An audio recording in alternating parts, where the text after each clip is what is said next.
Hello everyone, मैं प्रदीप कुमार आगाज IAS institute के यूट्यूब चैनल पर आप सभी का स्वागत करता हूं। तो आइए आज के इस वीडियो में हम लोग बात करने वाले हैं भारतीय राजनीति से रिलेटेड यूपीएससी के प्रीलिम्स और मेंस के लिए आज के जितने भी करंट अफेयर के टॉपिक हैं हम आप लोगों के लिए लेकर आए हैं। तो चलिए देखते हैं। तो देखिए, प्रीलिम्स के लिए जो टॉपिक है United national liberation fund UNLF है और गैर कानूनी गतिविधियां रोकथाम अधिनियम 1967 है और सस्पेंशन ऑफ ऑपरेशन एसओओ समझौता और विद्रोही समूह है, कुकी समूह है, इनर लाइन है, परमिट है, आईएलपी अनुच्छेद 244(1) है, अनुच्छेद 244(2) और मेंस के लिए जो टॉपिक है वो पूर्वोत्तर में उग्रवाद से निपटने के लिए शांति समझौते का विश्लेषण है। तो चलिए हम यूपीएससी के प्रीलिम्स और मेंस के इन सभी टॉपिक के बारे में पूरे विस्तार से चर्चा करते हैं। तो देखिए चर्चा में क्यों है, आइए समझते हैं। तो देखिए, हाल ही में भारत सरकार और मणिपुर सरकार ने United national liberation front UNLF के साथ एक शांति समझौते पर हस्ताक्षर किए, जो मणिपुर का सबसे पुराना घाटी आधारित विद्रोही समूह है। तो चलिए अब हम लोग United national liberation front UNLF क्या है, आइए इसके बारे में जानते हैं। तो देखिए, एनएलएफ का गठन वर्ष 1964 में हुआ था और यह राज्य के नगा बहुल एवं कुकी जोमी प्रभुत्व वाली पहाड़ियों में संकरी विद्रोही समूहों से अलग है। यूएनएलएफ उन 7 मैतेई चरमपंथी संगठनों में से एक है जिन पर केंद्र सरकार ने गैर कानूनी गतिविधियों रोकथाम अधिनियम 1967 के तहत प्रतिबंध लगाया है। यूएनएलएफ भारतीय सीमा क्षेत्र के भीतर और बाहर दोनों जगह काम कर रहा है। ऐसा माना जाता है कि यूएनएलएफ को शुरुआत में एनएससीएनआईएम से प्रशिक्षण मिला था, जो नगा गुटों में सबसे बड़ा विद्रोही समूह था। यह मणिपुर के सभी घाटी क्षेत्रों और कुकी जोमी पहाड़ी जिलों के कुछ गांवों में संचालित होता है। यह एक प्रतिबंधित समूह है। यह अधिकतर म्यांमार की सेना के समर्थन से म्यांमार के सागांग क्षेत्र, चीन राज्य और राखीन राज्य में शिविरों एवं प्रशिक्षण अड्डों से संचालित होता है।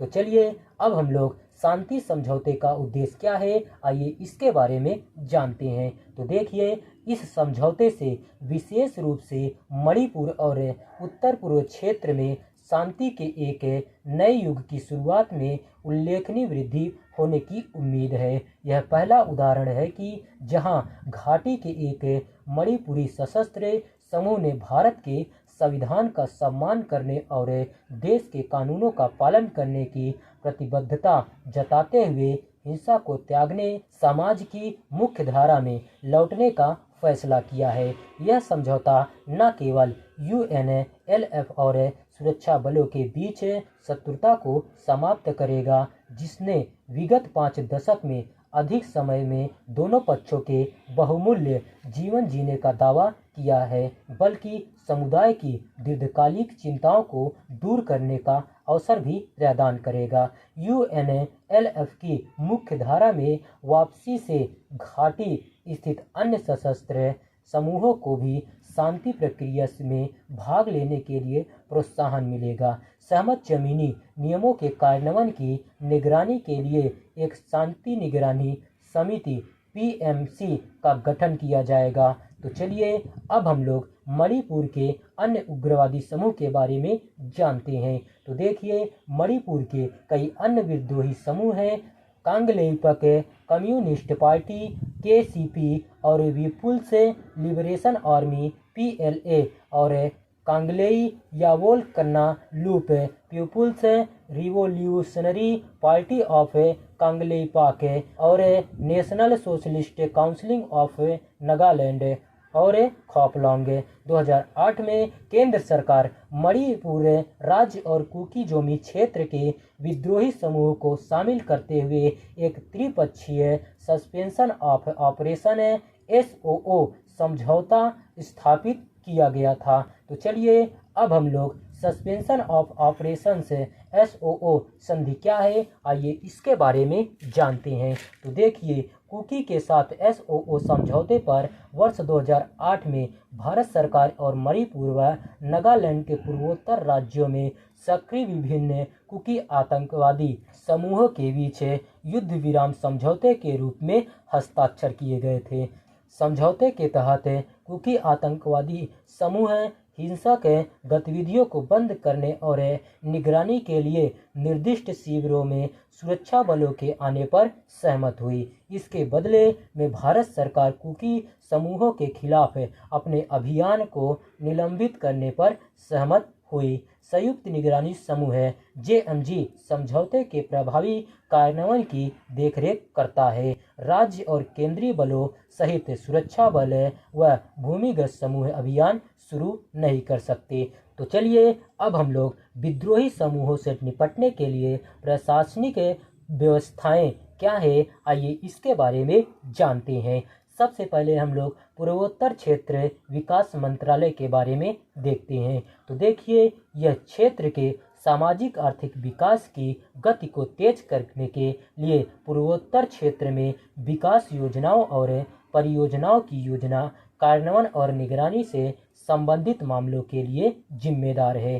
तो चलिए अब हम लोग इनर लाइन परमिट के बारे में जानते हैं। तो देखिए, मिजोरम, नागालैंड और अरुणाचल प्रदेश के स्वदेशी लोगों की मूल पहचान बनाए रखने के लिए बाहरी लोगों के प्रवेश पर प्रतिबंध लगाया गया है। इनर लाइन परमिट ILP के बिना बाहरी लोगों के प्रवेश की अनुमति नहीं है। तो चलिए अब हम लोग संवैधानिक प्रावधान के बारे में जानते हैं।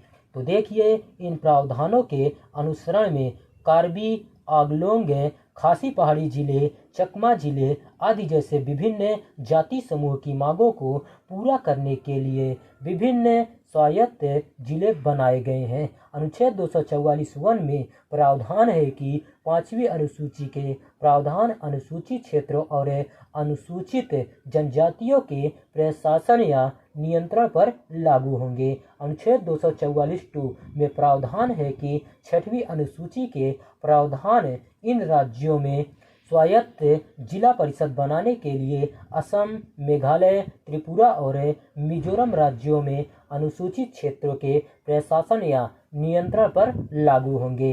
तो चलिए निष्कर्ष क्या है, आइए देखते हैं। तो देखिए, मणिपुर के साथ बृहद पूर्वोत्तर क्षेत्र में शांति लाने के लिए केंद्र और मणिपुर की सरकारों एवं UNLF के मध्य शांति समझौता आवश्यक है। ऐतिहासिक समझौता UNLF को मुख्य धारा में वापस लाकर लंबे समय से चले आ रहे मुद्दों के समाधान की दिशा में अग्रसर है, जबकि अन्य विद्रोही समूह के साथ तुलनीय समझौते क्षेत्रीय मुद्दों को हल करने और विकास को बढ़ावा देने के लिए निरंतर प्रयासों का संकेत देते हैं।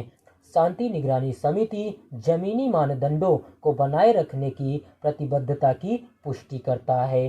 तो चलिए आज का वीडियो यहीं पर समाप्त होता है। तो देखिए, अगर आप लोगों को इसका PDF चाहिए तो इसका PDF आप लोगों को टेलीग्राम चैनल पर मिल जाएगा। टेलीग्राम चैनल का नाम है आगाज IAS इंस्टीट्यूट और टेलीग्राम चैनल का लिंक भी आप लोगों को इस वीडियो के डिस्क्रिप्शन में भी मिल जाएगा। आप यहां से भी जाकर टेलीग्राम चैनल को ज्वाइन कर सकते हैं और PDF डाउनलोड कर सकते हैं। तो चलिए अब हम लोग मिलते हैं नेक्स्ट वीडियो में। धन्यवाद। Keep learning, keep growing.